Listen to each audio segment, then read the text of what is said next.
আমি ছোটবেলা থেকে স্কুল লেভেল থেকে যতটুকু আমার মনে আছে সেখান থেকে আমি শুরু করছি। শিওর। বিষয় হচ্ছে আমি খুব মধ্যবিত্ত ফ্যামিলির সন্তান। আচ্ছা। তো আমার বাবা ছোটবেলা থেকে বিজনেস করতেন, উনি কাপড়ের বিজনেসের সাথে জড়িত ছিল।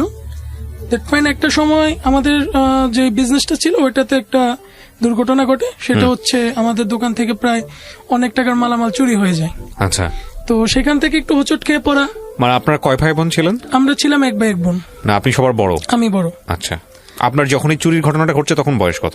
তখন বয়স মেবি 7 থেকে 8 হবে। ওকে, ঠিক আছে, বলেন। তো তারপর ওইখান থেকে আমি যতটুকু বুঝি আমি খুব চালিয়ে গেছি। তখন থেকে বাবা অনেক কষ্ট করে আমাকে এতদূর পর্যন্ত নিয়ে আসছে স্কুল লাইফটা। তো ওইখান থেকে শুরু করে যখন আমি বুঝতে পারলাম যে না আমাকে কিছু একটা করতে হবে, আমি এভাবে আমার মানে দেখা দিচ্ছে যে আমি পারতেছি না বা আমার আব্বা আমাকে ওইভাবে দিতে পারতেছে না ফিডব্যাকটা, তখন আমি 10ম শ্রেণী থেকে আমি আমার ক্যারিয়ারে ঢুকে যাই। ক্যারিয়ারে ঢুকে যাওয়া বলতে কিভাবে? ক্যারিয়ারে ঢুকে যাওয়া বলতে আমি সেলস এন্ড মার্কেটিং থেকে শুরু করি। কি রকম? তো ওইখান থেকে স্টোরিটা একটু জানতে চাই, মানে কিভাবে?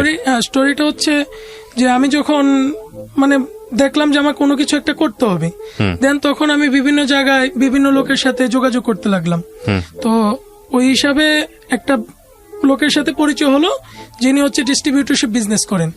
ঠিক আছে। তো ওইখানে আমি যাওয়ার পরে আমার একটা কোম্পানির টেরিটরি সেলস ম্যানেজারের সাথে পরিচয় হয়। তো ওনার সাথে আমার পরিচয় হয়। তো পরিচয় হওয়ার পরে উনি আমাকে পরামর্শ দিলেন যে তুমি চাইলে পড়ালেখার পাশাপাশি এখানে কাজ করতে পারো আমার কোম্পানিতে। ওকে।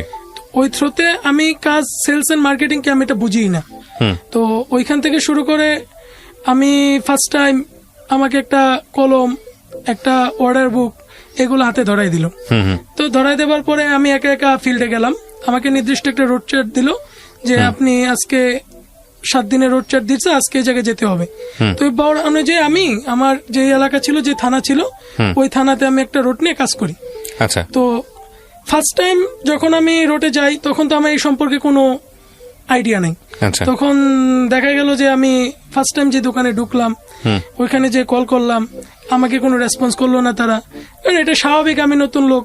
তো একটা পর্যায়ে কি হলো, 2-3টে আউটলেট যখন আমি ভিজিট করলাম তখন একটা পর্যায়ে একটা দোকানদার, তো ওই দোকানদার আমাকে মানে ধরতে গেলে একটু গালিগালাজি করে ফেললো আমার প্রেজেন্টেশনের অভাবে। ক্লাস 10-এ পড়েন তখন? হ্যাঁ, তখন আমি ক্লাস 10-এ পড়ি। ওকে। তো যখন গালিগালাজ করলো তখন আমার মনটা খুব ছোট হয়ে গেল। খুব স্বাভাবিক যে আমি আর হয়তো কন্টিনিউ করব না। ঠিক আছে, আমি আর কাজ করব না, কারণ ওই সময় ছোট বয়স, এত কিছু বুঝি না, মাথায় ক্যাচ করে না। তো ওইখান থেকে আমি ব্যাক করলাম। ব্যাক করলে আমি আমার যে রিপোর্টিং বস ছিল ওনাকে আমি জানালাম যে স্যার আমার দ্বারা কাজ করা পসিবল না, আমি কাজ করব না। কেন, কি হয়েছে? যে না স্যার এটা সাক্ষাতে বলবো কিন্তু আমার কাজ হবে না। তো উনি বললো ঠিক আছে আপনি আজকে চলে যান, আপনার সাথে আজকে দেখা হচ্ছে না, আমি আগামীকালকে আপনার সাথে দেখা করব। তো ওই সুবাদে উনি পরের দিন সকাল ঠিক 9টার দিকে চলে আসলো ওই ওয়ার হাউসে। এসে দেন আমাকে ডাকালো, আমি আসলাম। তারপর ওইখান থেকে সকাল 9টার সময় যখন আমাকে ডাকালো তখন আমি আসলাম ওই ওয়ার হাউসে। তো যাওয়ার পর উনি আমাকে বোঝালো যে দেখো এটা তো আসলে শেষ না, তুমি যেটা করে আসছো এটা হতেই পারে স্বাভাবিক, তুমি যদি না বুঝো দেন তুমি আমার সাথে চলো, আজকে তোমাকে আমি কাজটা শিখাই দিই। তো উনি আমাকে পরদিন ওনার সাথে নিয়ে বের হলো। তো বের হবার পরে উনি আমাকে যে সিস্টেম গুলো আছে কিভাবে কথা বলতে হয়, কারণ সেলস এন্ড মার্কেটিং একটা প্রেজেন্টেশনের ব্যাপার থাকে, যে আসলে যে কেউই হোক তাকে প্রথমে সম্বোধন করতে হবে, যে সালাম দিয়ে হোক যেভাবে হোক তার কাছ থেকে ওটা আদায় করতে হবে। আগে তো নিজেকে বিক্রি করতে হবে, তারপর আমি আমার প্রোডাক্ট নিয়ে বিক্রি করবো। দেন উনি আমাকে এই জিনিসগুলা, তারপর আমার যে প্রোডাক্টের প্রাইস আপডেট আছে, কোনটার কত দাম, কোন প্রোডাক্ট কি সুবিধা, ওই জিনিসগুলো উনি আমাকে পর্যবেক্ষণ বুঝাই দিল সবকিছু। দেন বুঝাই দেওয়ার পর আমাকে প্র্যাকটিক্যাল কাজটা 3-4টা দোকান 5টা দোকান ভিজিট করলো। তো আমাকে পুরোপুরি বুঝিয়ে দিয়ে উনি সকাল 10টা থেকে দুপুর 2টা পর্যন্ত ছিল। দেন উনি আমাকে সবকিছু বুঝিয়ে দিয়ে যে এখন তুমি নিজের মতো করে করো, তোমাকে তো দেখালাম, আস্তে আস্তে করো সব হয়ে যাবে। দেন ওইখান থেকে আমি চিন্তা করলাম যে না আমাকে তো কিছু একটা করতে হবে, আমি তো পিছালে চলবে না, আর কাজটা তো ধরতে গেলে সোজা, যদি আমি আমার আয়ত্তের মধ্যে নিয়ে আসতে পারি তাহলে এটা কঠিন কিছু না। আমি তো মাটি কাটতেছি না, এতে তো কষ্ট মাটি কাটা, তাহলে এটা তো একটা জাস্ট আমি প্রেজেন্টেশন দিচ্ছি, তাহলে আমি ভালো কিছু করতে পারবো। তো ওই সময় আমার স্যালারি ওই কোম্পানিতে ছিল অনলি 5,000 টাকা বেসিক ধরা হয়েছিল। জি। আর আমি লাঞ্চ খাবার করে যেটা টিএডিএ বলে আমাদের, ওইটা বহুত আমি 120 টাকা।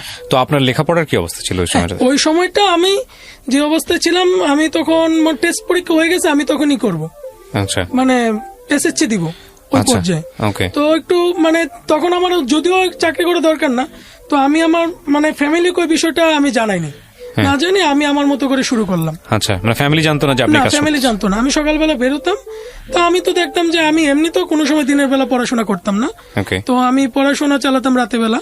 তো আমি মানে ঘুমানো 8টা থেকে 10টার মধ্যে আমি 2 ঘন্টাই স্টাডি করতাম। আর আমার খুব সকালে প্রাইভেট ছিল, টিউশনে যেতাম, সেটা হচ্ছে আমি 8টা থেকে 10টা পর্যন্ত করতাম। তো পরে আমি একটা টিউশন পরে নিয়ে আসছি রাতে বেলা, একটা টিউশন করে আমি মার্কেটে চলে যেতাম। দেন চলে যাওয়ার পরে আমি আমার এইভাবে কাজ শুরু করতে লাগলাম। তো দেন একটা পর্যায়ে আমি এইভাবে ওই কোম্পানি থেকে কাজ আমি আমার মতো করে করে যাচ্ছি। তো এখানে কন্টিনিউ করলাম প্রায় 9 মাসের মতো। তো আমি আমার কাজটা ধরে ফেলেছি। ওকে। তো এর মাঝে দিয়ে 3 মাস পরে আমি ওই জোনে ফার্স্ট হলাম সেলসের দিক দিয়ে। আমার টার্গেট ছিল তখন ওই মুহূর্তে টার্গেট ছিল 2 লাখ টাকা। এটা আপনি কি কি সেল করতেন? আমি চকলেট প্রোডাক্ট ছিল। চকলেট প্রোডাক্টগুলো কি দোকানে দোকানে গিয়ে হ্যাঁ, দিতেন? দোকানে আমি অর্ডার করতাম, অর্ডার কালেক্ট করতাম, অর্ডার কাটতেন? আচ্ছা, কার তারপর কতটুকু এটা লাগবে? ডেলিভারি করতো, Okay. ডিস্ট্রিবিউশন। তো অর্ডার কেটে আপনি পয়সা নিয়ে নিতেন? না, আমি তাহলে? পয়সা নিতাম না, আমি অর্ডার কালেক্ট করতাম, আমি মেমোতে লিখতাম, হ্যাঁ। দেন ওইটা আমি ডিস্ট্রিবিউশন পয়েন্টে জমা দিতাম। আচ্ছা জমা দেওয়ার পরে ওরা পরের দিন একটা ভ্যান গাড়ি করে মাল পাঠাতো, যে নিয়ে যেত সে পয়সা product নিচ্ছে? দিয়ে পয়সা নিয়ে আসতো। আচ্ছা আচ্ছা। এটা মানে আমাদের সিস্টেম ছিল। তো দেন এখানে 9 মাস কন্টিনিউ করলাম। তো এর মাঝখান দিয়ে আমি যখন 3 মাস চলে গেল, তখন আমি 120% এসিবার ওই কোম্পানিতে, Okay. ওই জোনে ওকে। জাস্ট। তো পরে ওইখানে আমাকে একটা মিটিং কল করলো, তো ওই মিটিং এ আমি উপস্থিত হই। তো সেখানে আমাকে একটা গিফট দিল যে তুমি আরো আগাও। তো এভাবে করে কন্টিনিউ 9 মাস হলো। তো একটা প্রবলেমের কারণে কোম্পানি থেকে আমার যে রিপোর্টিং বসরা ছিল, তারা একটা অন্য কোম্পানিতে চলে গেল। কোম্পানিতে প্রবলেম শুরু হলো। দেন নতুন বস আসলো, ওনার সাথে আমার কোনোভাবেই মিলতে ছিল না, যে মানে কাজের কোনো সিস্টেম পাচ্ছিলাম না। হয়তো উনি আমাকে পছন্দ করে না, নয়তো আমার ওনাকে পছন্দ হচ্ছিল না, দুইটার একটা হবে। তো দেন ওই মুহূর্তে আমার একটা ভালো অফার আসলো, বাংলাদেশের বিস্কিট প্রতিষ্ঠান, এটা সবাই চিনে। তো এখন ওইখান থেকে শুরু করে ওরা আমাকে অফার করলো। দেন ওরা আমাকে অফার করলো, একজন রিপোর্টিং বস আসলো, ওনার হচ্ছে রিজিওনাল সেলস ম্যানেজার। তো উনি আমার যে থানা ছিল, ওই থানাতে আমি যে থানা নিয়ে কাজ করতাম, ওই থানাতে একটা ডিস্ট্রিবিউটর ওপেন করলো। তো ওপেন করার পরে উনি আমাকে বললো যে যদি তুমি তো এই সেক্টরে কাজ করতেছো, 9 মাস তো হয়ে গেছে, তো তুমি যদি ভালো অপরচুনিটি পাও, তুমি কেন চেঞ্জ করবে না? তুমি চেঞ্জ করো, এখান থেকে আমি তোমাকে ফ্যাসিলিটি ভালো দিব। ওকে। ঠিক আছে। তখন আমি আমাকে বললো যে তুমি এখানে কত পাও স্যালারি?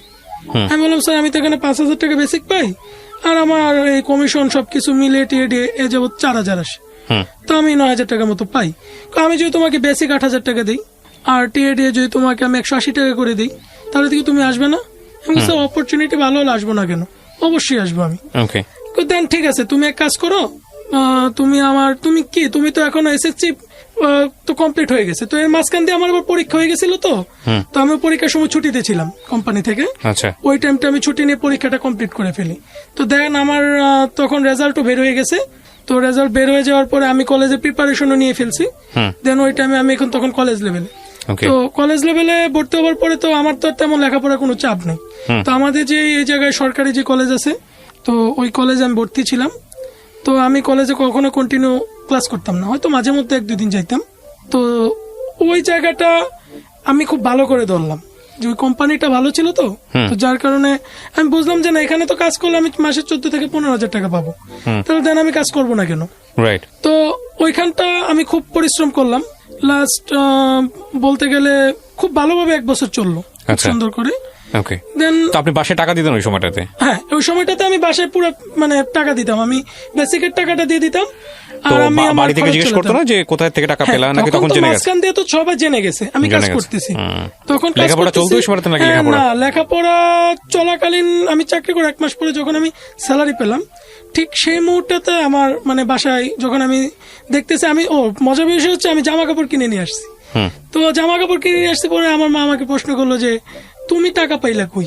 ঠিক আছে, তোমাকে তো বাসা থেকে টাকা দেওয়া হয় না, তাহলে তুমি কি করছো, চুরি করছো? আমি কই না মা, আমি তো, তুমি কি বলো, আমি কি চুরি করতে পারি? করতে ঠিক আছে, তাহলে তুমি টাকা পালা কই? মা আমি তো কাজ করি। কি কাজ করো? এই কাজ করি। তো মা বাবাকে জানালো, তো বাবা বলে যে এটা প্রমাণ কি? উনি প্রুফ চাচ্ছে যে তুমি কাজ করো, আমি কিভাবে বিলিভ করবো? দেন আমার রিপোর্টিং বসের সাথে ওনার পরিচয় ছিল, উনি ফোন দিয়ে জানলো পরে, মানে ওই কোম্পানির যে ডিস্ট্রিবিউশন হাউস ছিল ওইখানে যাওয়ার পরে উনি জানলো যে হ্যাঁ ও কাজ করতেছে। তো দেন সবাই জেনে গেল। তো আমাকে বারবার মানা করা হয়েছিল যে পরীক্ষার আগ মুহূর্তে তুমি কাজটা করতেছো, ঠিক না। কিন্তু আমিও তখন মানে ছাড়তেও রাজি না। তো এটা নিয়ে বাসায় কথা কাটাকাটি অনেক কিছু হয়েছে। তো তারপর আমি কন্টিনিউ চালিয়ে গেছি। তো দেন আমি যখন ওই কোম্পানিতে নেক্সট টাইম যখন সেকেন্ড কোম্পানিতে আসলাম, তো ওই জায়গায় 1 বছর খুব ভালোভাবে চলতেছিল। তো চলার পর একটা পর্যায়ে কোম্পানিটা একটু এলোমেলো হয়ে যায়। কোম্পানিতে দেখা যায় যে ওদের কর্পোরেট যে সিস্টেমটা ছিল ওইটাতে একটু প্রবলেম হয়ে যায়। তো ওদের কর্পোরেটের প্রবলেমের কারণে আমাদের টিমটা আস্তে আস্তে ভাঙা শুরু করলো। আচ্ছা, মানে উপরের লেভেল থেকে দেখা গেছে বসরা বিভিন্নভাবে চলে যাচ্ছে, বিভিন্ন কোম্পানিতে আমাদের নতুন নতুন লোক নিয়োগ হচ্ছে, আমাদের উপর প্রেশার ক্রিয়েট হচ্ছে। মানে আমরা কাজে স্বাচ্ছন্দ্য ফিল করতেছিলাম না। তো আসলে সেলস তখন তো প্রায় আমার মানে 2 বছর রানিং হয়ে গেছে।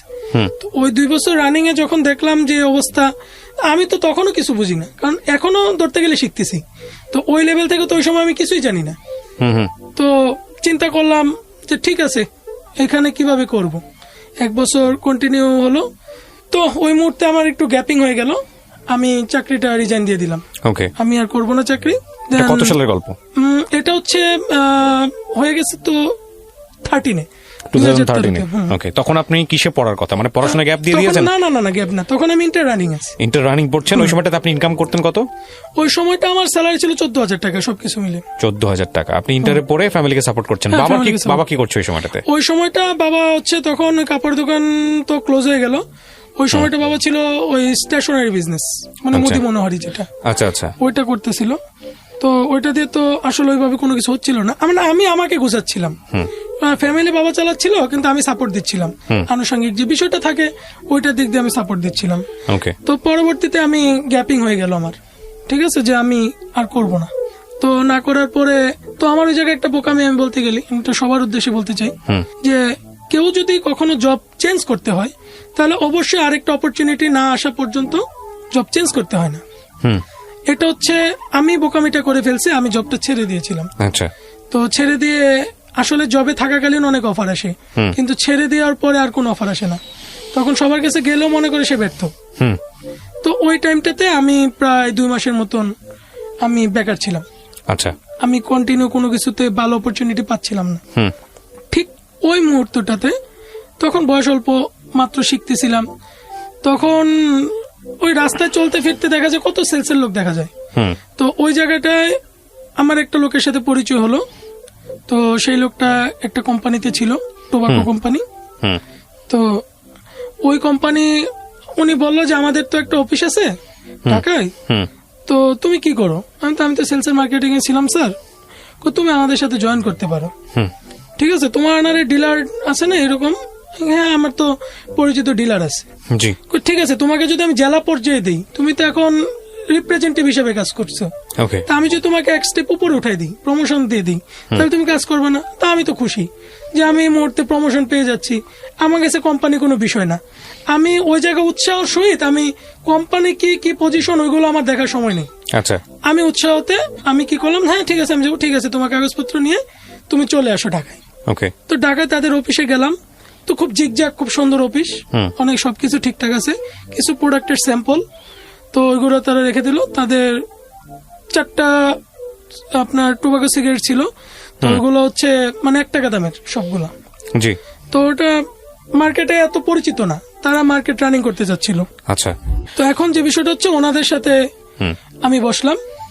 তো বসার পরে ওনারা আমাকে বললো যে দেখো তুমি যে আমাদের কোম্পানি অ্যাকাউন্ট নাম্বার এটা ডিলার এগ্রিমেন্ট, তুমি ডিস্ট্রিবিউশন দিবা, তুমি ওইখান থেকে অনলাইন করবে ব্যাংকের মাধ্যমে, ঠিক আছে, তো আমি তোমাদের প্রোডাক্ট দিয়ে দিব 72 ঘন্টার সময়, 72 ঘন্টার সময়ের মধ্যে পণ্য দিয়ে দিব। তোমার কাজ হচ্ছে তুমি কতগুলো সাইকেল ম্যান নিবা, ওই জায়গায় সাইকেল দিয়ে প্রোডাক্ট বিক্রি করবা। তাদের স্যালারি স্ট্রাকচার আমাকে সবকিছু দিয়ে দিছে।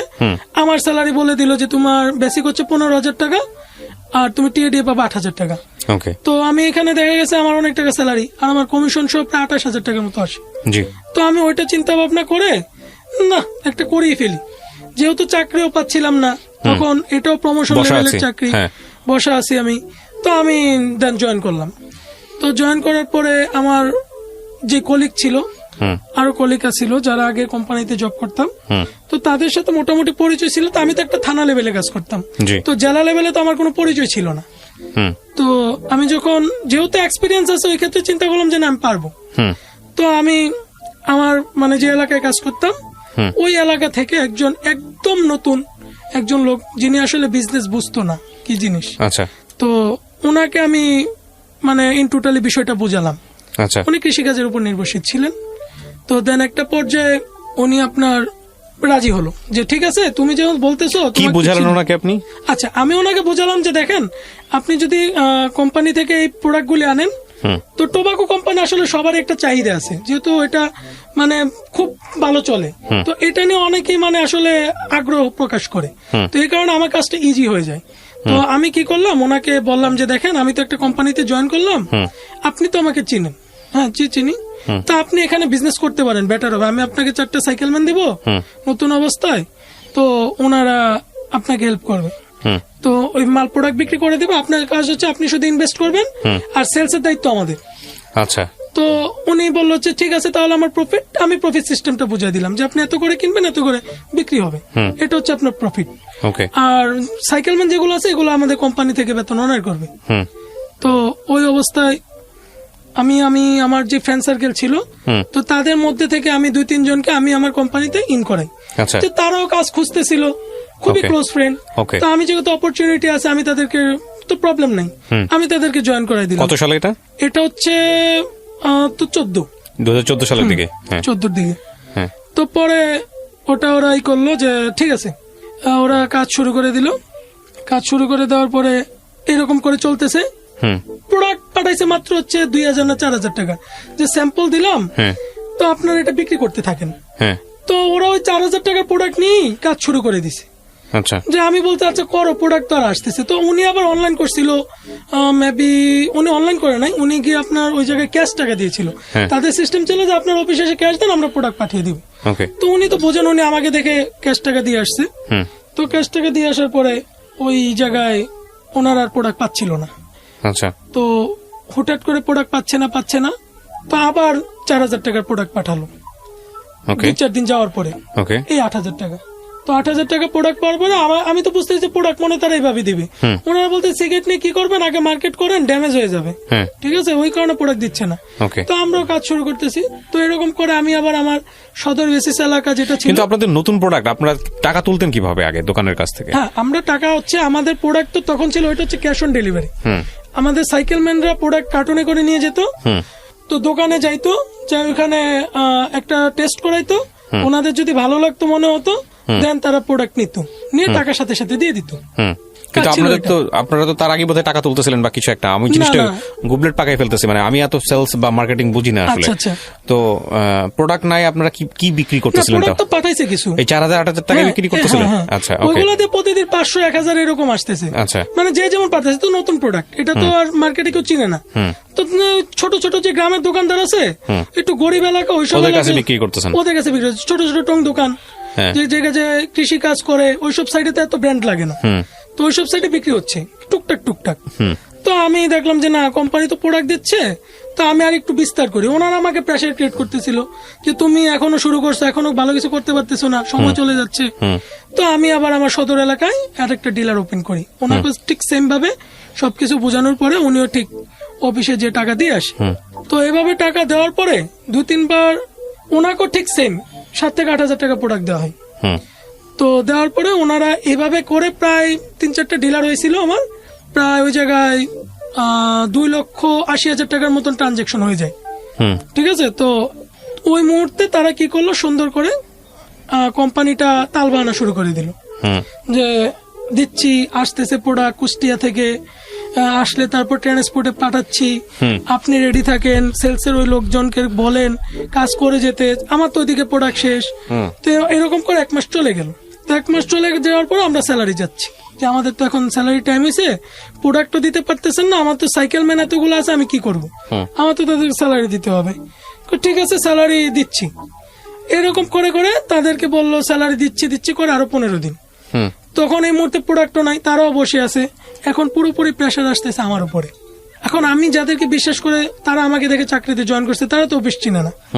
দেন ওই মুহূর্তটাতে তারা আমাকে, সম্পর্ক নষ্ট হচ্ছে তাদের সাথে আমার টাকা পয়সা নিয়ে, যে আপনি স্যালারি এনে দিবেন, আমি জানি না কি করবেন, এগুলো বলতেছে। ডিলার প্রেশার দিচ্ছে আমাকে যেগুলো ছিল। তো প্রত্যেকে প্রেশার দেওয়ার পরে এগুলো মিলে প্রায় আমার স্যালারি টেলারি সবকিছু সহ প্রায় 3 লাখ কাছাই গেছে। 3 লাখের উপরে, প্রায় 2,80,000 তো এমনিতেই, তার স্যালারি প্রায় 60-70 টাকা মানে এরকম ছিল। মানে 3 লাখ টাকা পান আপনি? আমি 2,80,000। 2,80,000 পান? তো ওটা পরিবেশকরা পাবে, আপনার কাছ থেকে? আমার কাছ থেকে পাবে না, ওরা কোম্পানিতে লেনদেন করছে, তো কোম্পানির কাছ থেকে পাবে, কিন্তু মিডিয়াম আমি, মানে ওই জায়গা থেকে আমি হচ্ছে মিডল হ্যান্ড। তো এখন বিষয় হচ্ছে তারা আমাকে প্রেশার ক্রিয়েট করছে। তো স্যালারি টেলামের প্রায় 3.5 লাখ টাকার মতো ওই জায়গায় হয়ে যায়, ঋণ হয়ে যায়। তো এখন ঋণ হয়ে যাওয়ার পরে আমি আরো সময় নিলাম, তারাও আমাকে সময় দিবে, এরকম করে করে তারা প্রোডাক্টও দিচ্ছে না, আর 2 মাস তারা এইভাবে কন্টিনিউ নিয়ে যাচ্ছে। তো আমি দেখতেছি যে 1 মাসের পরে যখন স্যালারি পাই নাই, তখন ছেলেদের বলে দিলাম যে তোমরা তো কাজ করতেছো না, তোমরা দেখে আমি তোমাদের যদি গত মাসে স্যালারি টানাই দিতে পারি, তাহলে তোমাদের আর কাজ করার দরকার নাই, যেহেতু প্রবলেম ক্রিয়েট হচ্ছে। তো ওই অবস্থাতে তো আমি আর পারতেছিলাম না। তো আমাকে এলাকার লোকজন ওরা আমাকে প্রেশার ক্রিয়েট করতেছে। তো ওই জায়গায় দেখা গেল মানে যেটা হয় যে ওরা ভাবতেছিল আমি ফ্রড, ঠিক আছে, যে আমি তাদের সাথে একটা পর্যায়ে আমি তাদের সাথে মিলেই কাজটা করছি, ওইটা ভাবা শুরু করছিল। তো লং টাইম এইভাবে প্রায় 3 মাস চলে যায়। 3 মাসে তাদের কোনো, তারা অফিস আছে কিন্তু অফিস টফিস নিয়ে বসে থাকে, কিন্তু আমার ভাঙতেছে না, কোনো ভেজাল ভাঙতেছে না। তো 3 মাস পরে প্রায় ঈদ কাছাই গেল। ঈদ কাছাই যাওয়ার পরে ওরা হুট করে ঈদের ছুটি দিয়ে দিল। এই ঈদের ছুটিতে তারা আর আসলো না, তারা ইন টোটালি সব অফ করে দিল। তাদের অফিস পরে ঈদের পরে যখন চালু হলো, তাদের ফোন টোন সব অফ, তাদেরকে পাচ্ছিলাম না। তো ওই জায়গায় যে জিএম ছিল, এনএসএম ছিল, তারা যারা ছিল, তো তাদেরকে আমি আর পাচ্ছিলাম না। তো অ্যাকাউন্টস এর নাম্বার ছিল, যিনি টাকা জমা নিয়েছিল, ওনাকেও পাচ্ছিলাম না। তো ইন টোটালি যে কর্পোরেট সিম গুলো ছিল ওইগুলো অফ হয়ে গেছে। তো আমি তখন বয়স অল্প, তখন আমার ইন্টার পরীক্ষা কাছাই গেছে, ইন্টার পরীক্ষা কাছাই গেছে, মানে ইন্টার পরীক্ষা আমি দিয়ে ফেলছি তখন। তো দিয়ে ফেলার পরে আমি তো ডিগ্রি প্রিপারেশন নিব, অনার্স করবো না, আমি ডিগ্রিতে করবো পাস কোর্স। ওই হিসাবে করে যেহেতু আমি চাকরি করি, আমার পক্ষে অনার্সটা ক্লাস করাটা পসিবল না ওইভাবে। তো চিন্তা করলাম আমি যদি ডিগ্রি পাস কোর্স করি তাহলে আমি বেটার হই, ওইটা আমার অত সময় লাগবে না, আমি চাকরির পাশাপাশি খুব সুন্দর করে আরামসে করতে পারবো। দেন ওরা আমাকে প্রেশার ক্রিয়েট করতেছে সবাই, কিন্তু এলাকার লোক ভেদে অনেকে কেউ কিছু বলতে পারতেছিল না, যে ও দিছে দিবে বা ই করছে। তখন আমি ওইটা হাইড করে গেলাম যে কোম্পানিটা অফ হয়ে গেল। তো এক পর্যায়ে সবাই, তাদেরও তো লিঙ্ক ছিল, তারাও তো জানতো, ফোন টোন দিত, তো তারা ফোন দিয়ে পাচ্ছিল না। পরে আমাকে ডাকাইলো যে কি করবা, কোম্পানি তো বন্ধ হয়ে গেল, ঠিক আছে। তো এখন তারা আমাকে বললো যে আমি এত কিছু বুঝি না, তুমি আমাদের টাকা পেড করে দিবা, ঠিক আছে, আমি তোমার মাধ্যমে গেছি, আমরা প্রত্যেকটা পার্টি সেম কন্ডিশন, তুমি আমার টাকা পেড করে দিবা। তো আমি টাকা ইনকাম করি কত, আমি এত টাকা কিভাবে পেড করব, ঠিক আছে, আমার তো আর বাসার এবিলিটি ওরকম ছিল না যে আমি ওইভাবে পেড করবো সবকিছু। তো এটা ফ্যামিলিগত ভাবে যায়, আমি ফ্যামিলিগত থেকে অনেক কিছু শিকার হলাম, অনেক বকাঝোকা, বাবা অনেক, মা অনেক বকাঝোকা করলো। তো এগুলো নিয়ে আমি প্রায় একটু ডিপ্রেশনের মতো হয়ে গেছিলাম, যে আমার কি অবস্থা, আমি শুরু করলাম এখনই হোঁচট খেয়ে গেলাম, না আমার মনে হয় আর আমি সেলস লাইনে কাজই করবো না, কোন রকম করে দেখি। আমি ওদের পরে বললাম যে ভাই আমি তো মেন্টালি, যদি আপনাকে আমাকে প্রেশার দেন তাহলে আমি হয়তো বা কোনো কিছু করে ফেলবো, আপনার প্রেশার দেন না, আমি যেভাবে হোক আপনাদের, আমি যদি ওদেরকে পাই তাহলে আমি ওদের কাছ থেকে টাকা হলো আমি উঠাই দিব, আর নয়তো আমি আপনাদের টাকা যেভাবে হোক আমাকে একটা টাইম দেন, আমি পরিশোধ করে দিব। কতদিন টাইম, আমি ওদের কাছ থেকে 6 মাস টাইম নিলাম, যে 6 মাসের মধ্যে আমি যে কোনো হয়তো আপনাদের টাকা দিয়ে দিব। ভাই বিপদে পড়ে গেছে, আমি কি করবো? আচ্ছা ঠিক আছে, ওনারা ওইভাবে রাজি হলো। তো রাজি হবার পরে তারপরও ফোন দেয়, তো বিভিন্ন জায়গা থেকে ফোন দিচ্ছে, বিভিন্ন লোকজন ফোন দেয়, কত দূর হলো, মানে আমি টোটাল একটা মেন্টালি হেডেকের উপরে ছিলাম, যে আমি প্রেশার এত যে আমি লোড নিতে পারছিলাম না। তখন বাবা চিন্তা করলো কি, যে তুমি সেলস এন্ড এই লাইনটা বাদ দাও, যেহেতু তুমি প্রতারণার শিকার হয়ে গেছো, ছোট মানুষ তুমি হয়তো বুঝবা না, তুমি চলো, আমার এক ফ্রেন্ড আছে, আমি তোমাকে ওই জায়গায় নিয়ে যাই। হ্যাঁ, তো ওটা হচ্ছে ওই যে সিনে টেক্সটাইল ওপেক্স। তো ওইখানে ওনার আমার বাবার এক বন্ধু ছিল, তো ওনার কাছে আমাকে নিয়ে যায়। তো নিয়ে যাবার পরে তো ওই অবস্থাতে আমি বাবা যখন নিয়ে যায় তখন আমি চিন্তা করলাম যে আমি এখন গার্মেন্টস সেক্টরে ঢুকে যাব, টেক্সটাইল গার্মেন্টসে ঢুকে যাব, সেলস আমার দ্বারা হবে না। তো ওই জায়গায় তখন আপনার পড়াশোনার কি অবস্থা? তখন আমি ইন্টারে তো কমপ্লিট হয়ে গেছে, তখন আমি মানে Honours ডিগ্রি তো পড়ছেন? প্রিপারেশন নিচ্ছি না, Degree আমি ডিগ্রি preparation? ভর্তি হয় নাই, কিন্তু মানে গ্যাপ হয়ে যায় আমার একটা বছর। আচ্ছা। আমি তখন আর ওই নানা টেনশনে আমি ওটা তারই করতে পারি না, কন্টিনিউ আমি ডিগ্রিতে ভর্তি হতে পারি না। ওকে। তো দেন পরবর্তীতে আমি ওই জায়গায় প্রিপার হয়েছি যে আমি গার্মেন্টসে চলে যাব। তো ওই জায়গায় যখন যাওয়ার পরে আমি ওই যে আমার আঙ্কেল ছিল আমার বাবার ফ্রেন্ড, তো ওনার সাথে কথাবার্তা হলো। উনি বলতেছে যে দেখি বর্তমান পরিস্থিতি তো তেমন একটা ভালো না গার্মেন্টসে, আমি চেষ্টা করবো কিছু একটা করার। আচ্ছা। তো যদি হয় তাহলে স্যালারি পাবে 6,500 টাকা। তো তখন ওই মুহূর্তে আমি স্যালারি 14-15 টাকা পাই। তখন ওই চিন্তা করে দেখলাম যে 6,500 টাকা যদি দিয়ে আবার শুরু করি তাহলে তো আমি অনেক স্টেপ পিছনে পড়ে গেলাম। তাহলে আজ থেকে 5 বছর পরে যদি আমি ওই জায়গায় কন্টিনিউ করে হয়তো 20-30-এ যেতে পারবো। রাইট। তো আমার তেমন একটা পছন্দ হলো না। তো ওই জায়গাটা থেকে আমি আর কিছু বলি নাই। তো আমি বাসায় এসে মানা করে দিলাম। এখন মানা করার পরে বাসা থেকে তো আমার সাথে এক পর্যায়ে চিল্লাচিল্লি শুরু হয়ে গেছে যে তুমি এটা করবে না, ওইটা করবে না, কি করবা? ঠিক আছে, তুমি ওই পড়ালেখাটা ঠিকভাবে কন্টিনিউ করলা না, ঠিক আছে, তুমি এই জায়গায় সেলসে গেলে ওইটা তো নানান ঝামেলা লাগায় রাখছো, তো তুমি এত টাকা কিভাবে পরিশোধ করবা, তুমি কি করবা? বলো সবাই এদিকে পড়ে গেল, যে সবাই আমাকে নিয়ে প্রবলেম মনে করতেছে এখন। রাইট। তো প্রবলেম মনে করতেছে, আমি মেন্টালি আরো প্রেসারে পড়ে গেলাম। তো মা আমাকে সবসময় সান্ত্বনা দিত যে দেখো এরকম হতেই পারে, তো এটা নিয়ে তুমি যদি হতাশা হয়ে পড়ো তাহলে তো সমস্যা। Right. তুমি দেখো যেহেতু তোমার কিছু, তুমি পুরুষ মানুষ, কিছু একটা তো তোমাকে করতেই হবে, তুমি তো ভেঙে বললে চলবে না। তুমি চিন্তা করো, চিন্তা করে দেখো কি করা যায়। তুমি প্রিপারেশন তোমার মতো করে নাও, ঠিক আছে? তোমাকে মানুষ নানান কথা বলবে, এগুলো তুমি মানে কানে নিও না, এগুলো বাদ দাও। তুমি তোমার মেন্টালি দিক থেকে চিন্তা করো, তুমি কোন কাজটা ভালো পারো ওইটাতে তুমি প্রিপারেশন নাও। দেন চিন্তা করলাম, আমি তো সেকেন্ড টাইম যে কোম্পানিটাতে ছিলাম, জি।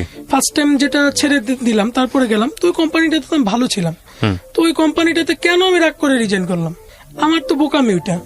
আমি এগুলো যেভাবে রিয়ালাইজেশন হোক- হচ্ছে আপনার মতো তখন। হ্যাঁ, তখন আমার তো- আপনার কাছ থেকে বা আপনাকে মানুষ আপনার কাছ থেকে টাকা চাচ্ছে, প্রেসার দিচ্ছে, সেই টাকার পরিমাণ কত? ওই তো প্রায় 3.5 লাখ।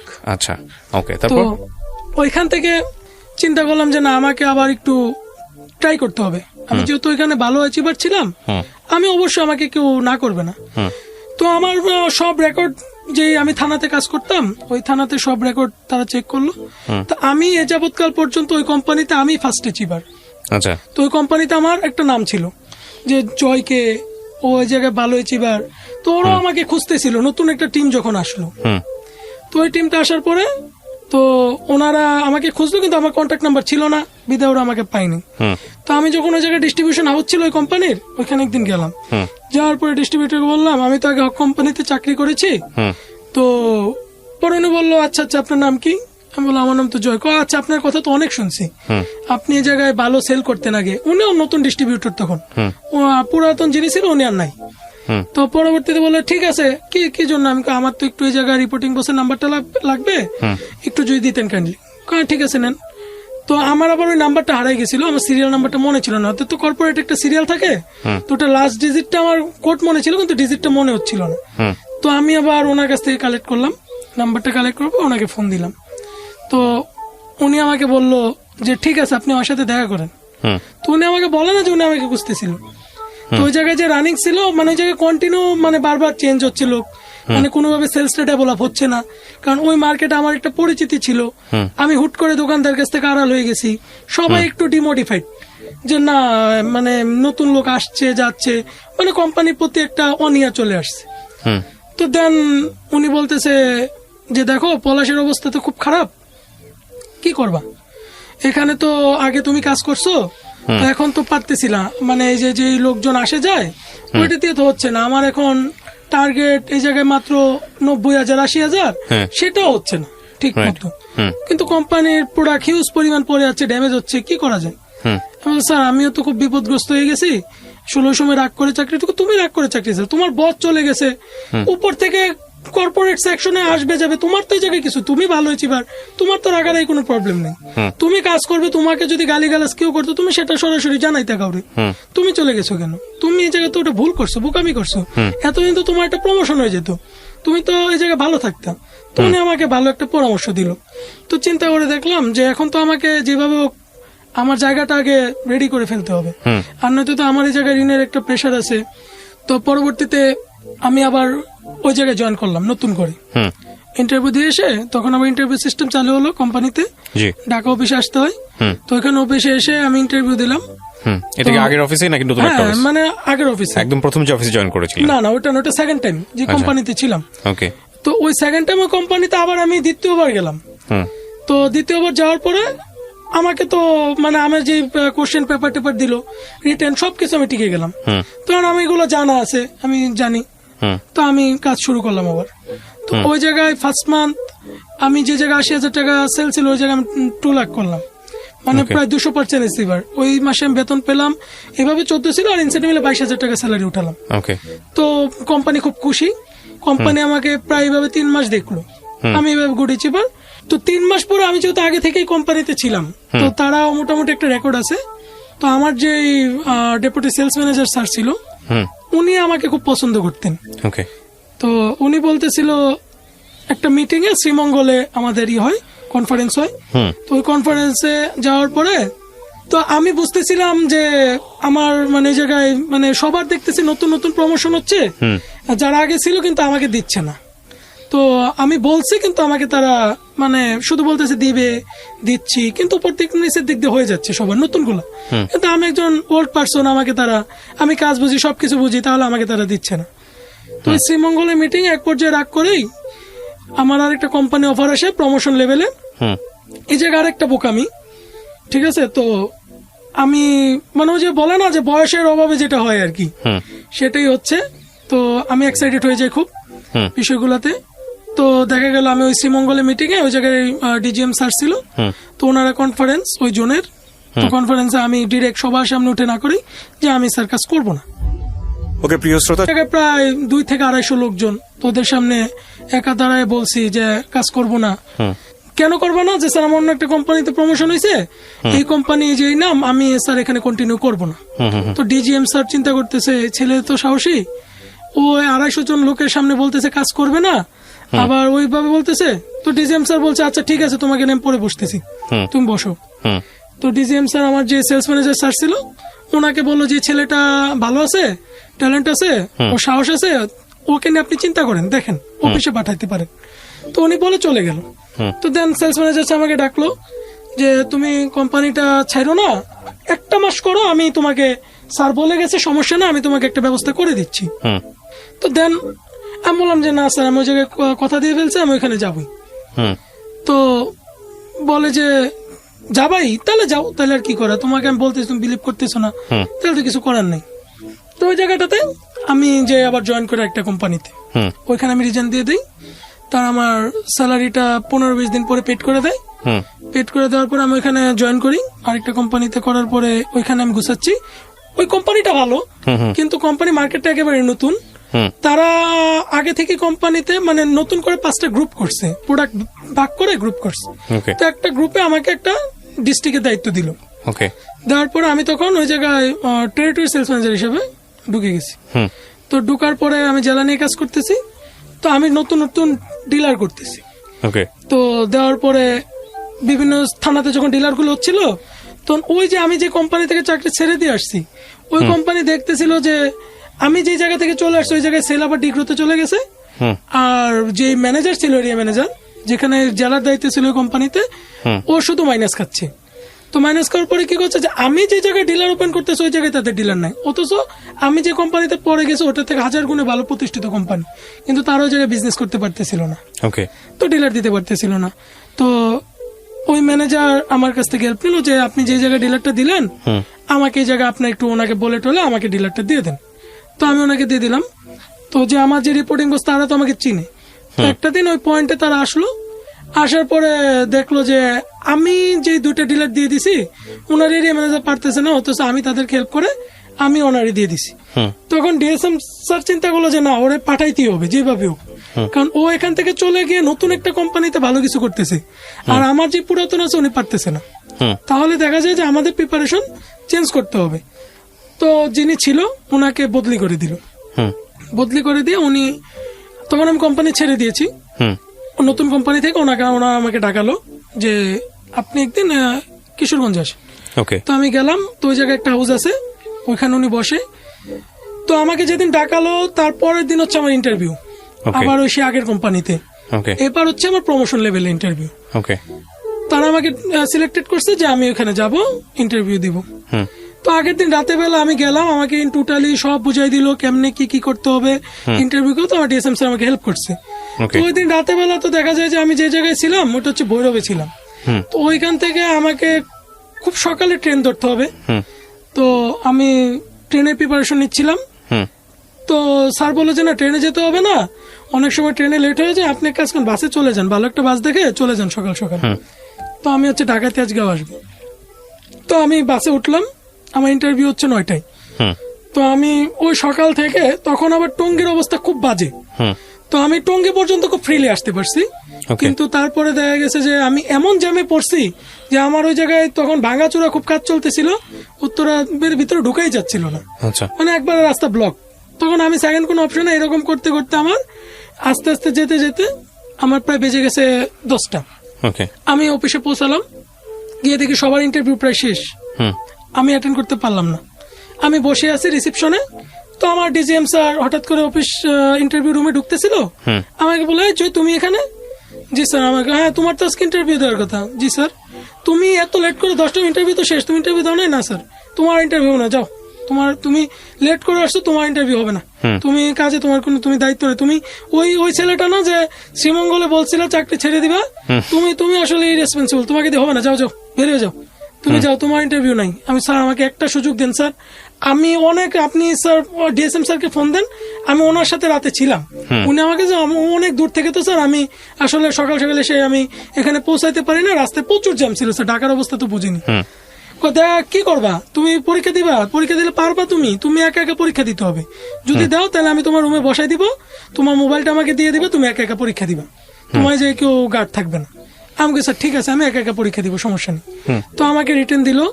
রিটার্ন দেওয়ার পরে ওই রিটার্ন আমার সময় ছিল 40 মিনিট, তো আমি রিটার্ন দিলাম 25 মিনিটে। রিটার্ন দেওয়ার পরে আমি বের হয়ে আসি। তো ভাইবা বোর্ডে যে রিটার্ন খাতা জমা দিলাম, তো এই জায়গায় প্রায় 50 জনের মতো ইন্টারভিউ ছিল ওই দিন প্রমোশনের জন্য। তো ওরা তো সবাই এক্সাইটেড, সবাই পরীক্ষা দিছে। তো আমি সবার লাস্টে গিয়ে জমা দিলাম।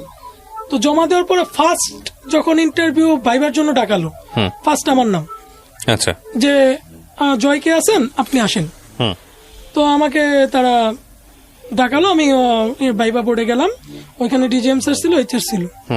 তো এইচআর ডিপার্টমেন্ট হেড ছিল, উনি বলছে তুমি তো এক্সিলেন্ট পরীক্ষা দিছো, তুমি নাকি একা একা পরীক্ষা দিছো, তোমার তো 95% মার্ক। তো সবাই ওই সময় আমি যখন ঢুকি ফার্স্ট টাইম, তো সবাই হাসাহাসি করতেছিল, যারা পাশে ছিল, যে ওনার তো প্রমোশন হবে না, উনি এমনিতে জাস্ট ফর্মালিটি পরীক্ষা দিয়ে দিচ্ছে, এখন বিদায় করে দিবে। তো সবাই একটু মানে তারা আগে ইন্টারভিউ দিচ্ছে নিয়ম অনুযায়ী, তো তাদেরকে আগে ডাকাবে। আমি সবার লাস্টে টাইমও ফেল করছি, তো ওই হিসাবে তারা আমাকে একটু কটাক্ষ করতেছিল।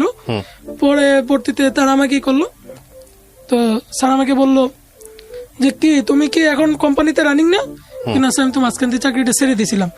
কি বলো তুমি চাকরি ছেড়ে দিয়েছিলাম? আমি তো তোমার বলে আসছিলাম চাকরি ছেড়ো না, তারপরে ছেড়ে দিছো? না ভাই, তোমার দিয়ে আসলে হবে না, তুমি আসলে একটা ভেজাল লোক।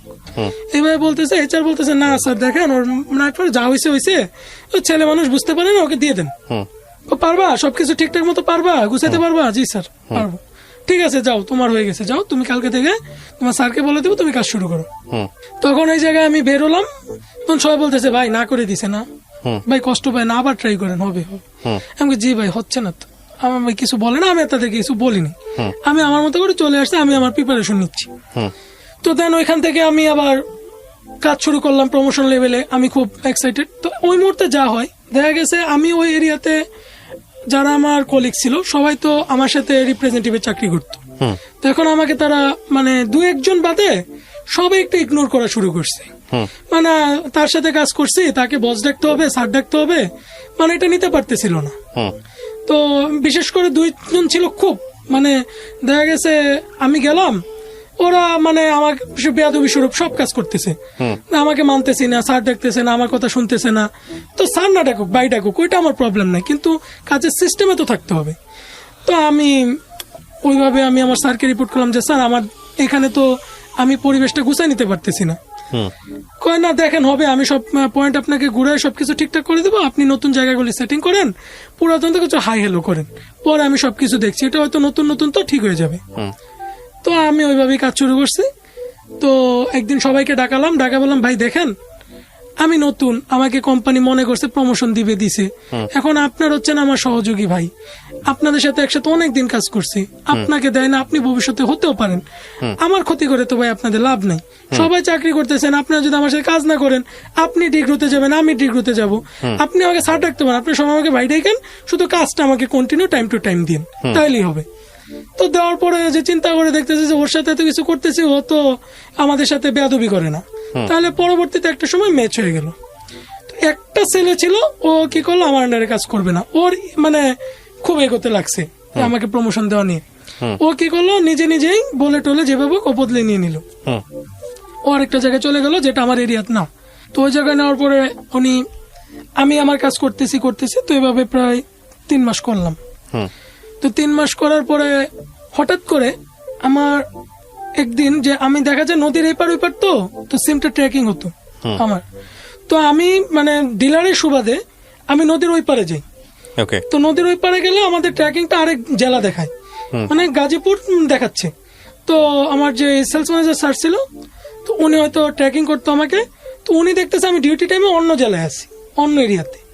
তো উনি কি করলো, আমাকে কোনো সুযোগ টুযোগ দিল না, আমার সুন্দর করে আমাকে ডাকালো একটা জায়গায়, উনি প্রাইভেট থেকে নামলো, নেমে বললো যে আপনার সিমটা দেন, আমাকে সিম নিয়ে টার্মিনেট করে দিল। উনি ভাবলো যে আমি হয়তো মানে কাজ করতেছি না কন্টিনিউ, মানে ইনস্ট্যান্ট টার্মিনেট রাস্তা থেকে আমার সিম নিয়ে নিল, বললো আপনার কাজ করার দরকার নাই, আপনি যদি করতে চান, আপনাকে যেহেতু টার্মিনেট করে দিছি, আপনি আগের পজিশনে চলে যান, আপনি আবার সেই যে লেভেলে কাজ করতেন রিপ্রেজেন্টেটিভ ওইখানে চলে যান। তো রিপ্রেজেন্টেটিভে তো আমি আর কাজ করবো না, এখন তো আমার একটা পরিচিতি হয়ে গেছে, তো আমি প্রমোশন নিয়ে ফেলছি, আমি কি আবার ডিমোশনে যাবো? তো আমি আর ওই জায়গায় কন্টিনিউ তো আর করলামই না।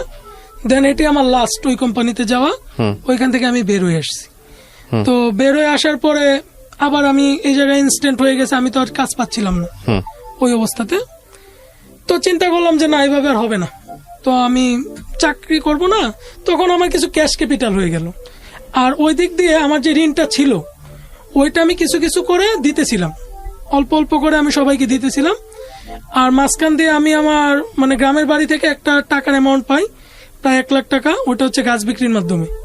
তো ওই টাকাটা আমি ঋণের পিছনে দিয়ে দিই।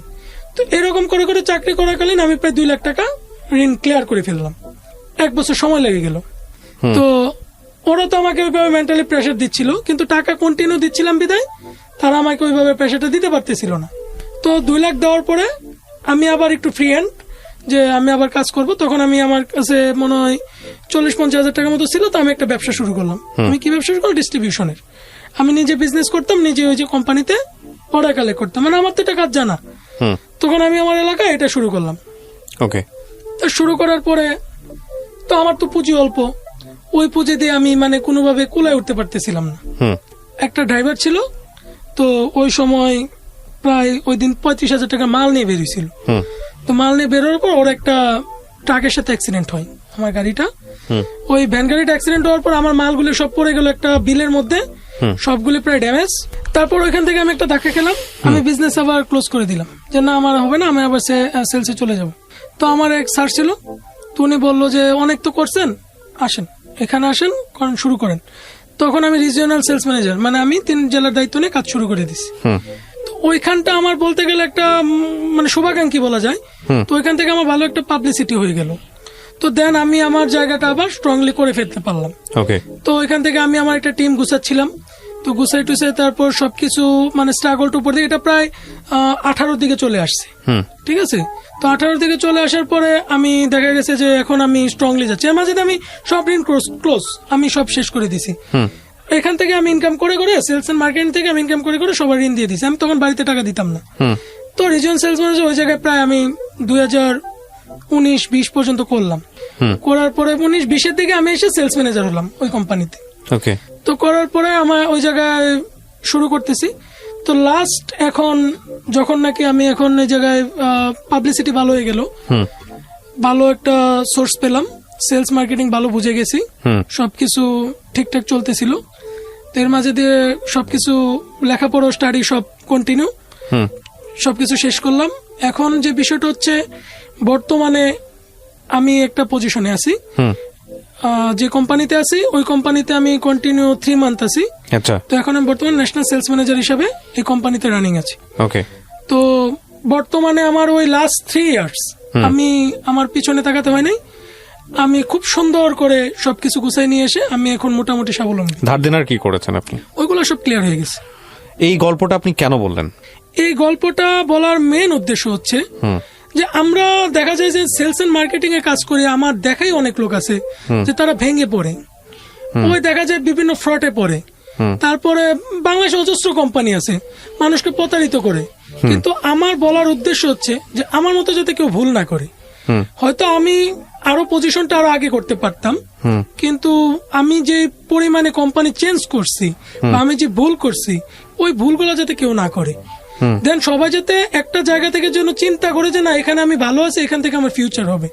দেন যদি আরেকটা বিষয় হচ্ছে চাকরি কখনো না পেয়ে চেঞ্জ করতে হবে না, যে আমি ছেড়ে দিব তারপর আমি পাবো, তাহলে বেকার হয়ে পড়তে হবে। আর সবকিছু জানার পর একটা কোম্পানিতে জয়েন করতে হবে যে এখানে আমি আছি, ভালো আছি। ওই কোম্পানি লোভ দেখাতে পারে যে তুমি ওখানে বেশি পাবা, কিন্তু আমাকে বুঝতে হবে যে কোম্পানিটা কেমন। ডিসিশন নেওয়ার দায়িত্ব হচ্ছে তার নিজের। দেন যদি সে যদি মনে করে যে না আমি সেলস এন্ড মার্কেটিং এ ভালো কিছু করতে পারবো না, এটা ভুল। সেলস এন্ড মার্কেটিং থেকে ভালো কিছু করা যায় যদি সে এখানে পড়ে থাকে। দেন আমার এটাই বলার ছিল যে সবাই যাতে পিছে না থাকে, সামনের দিকে এগিয়ে যায়। এক্স্যাক্টলি। এবং ও যখন ক্লাস 10-এ পড়ে তখন ও জবে গেছে। রাইট নাও ও প্রায় নিয়ার অ্যাবাউট 1 লাখ টাকা স্যালারি ড্র করে, আমি যদি ভুল না বলে থাকি। আমি কি ঠিক বলেছি? জি। তো তার মানে দেখেন ওর জীবনের এক্সপিরিয়েন্স গুলো কাজে লেগেছে। ও যেটা এক্সপিরিয়েন্স গেদার করেছে সেটা আপনাদেরকে 1 ঘন্টায় সব দিয়ে গেল। এবং ও শুরু থেকে লেগেছিল, লেখাপড়া কমপ্লিট করেছে, জব করছে, ভালো একটা ইনকাম করছে, নিজের জায়গা তৈরি করেছে, এবং সবচেয়ে বড় কথা হচ্ছে যে ও অভিজ্ঞতা সম্পন্ন একজন এমপ্লয়ি। লেগে থাকতে হবে, লেগে থাকলে জীবনে কিছু আসে। এবং যারা সেলস এন্ডে আছেন, এটা অনেক টাফ একটা জব। মানুষকে কনভিন্স করে প্রোডাক্ট সেল করা is not a easy job. এবং সেখান থেকে অভিজ্ঞতা নিয়ে নিজের একটা জায়গা তৈরি করা, আমি মনে করি নিঃসন্দেহে এটা একটা অসাধারণ ব্যাপার। তো থ্যাংক ইউ সো মাচ, আপনি কষ্ট করে এসে গল্পটা বললেন। এবং আমার যেটা মনে হয় অনেক ছেলেমেয়ে আছে যারা অনেক ইয়াং, এই বয়সে তারা এই ধরনের পেশাতে আসেন, তাদের জন্য এই এপিসোডটা অনেক উপকার লাগবে। থ্যাংক ইউ, আপনি ভালো থাকবেন। জি, ওয়েলকাম আপনাকেও। আর আমাকে সুযোগ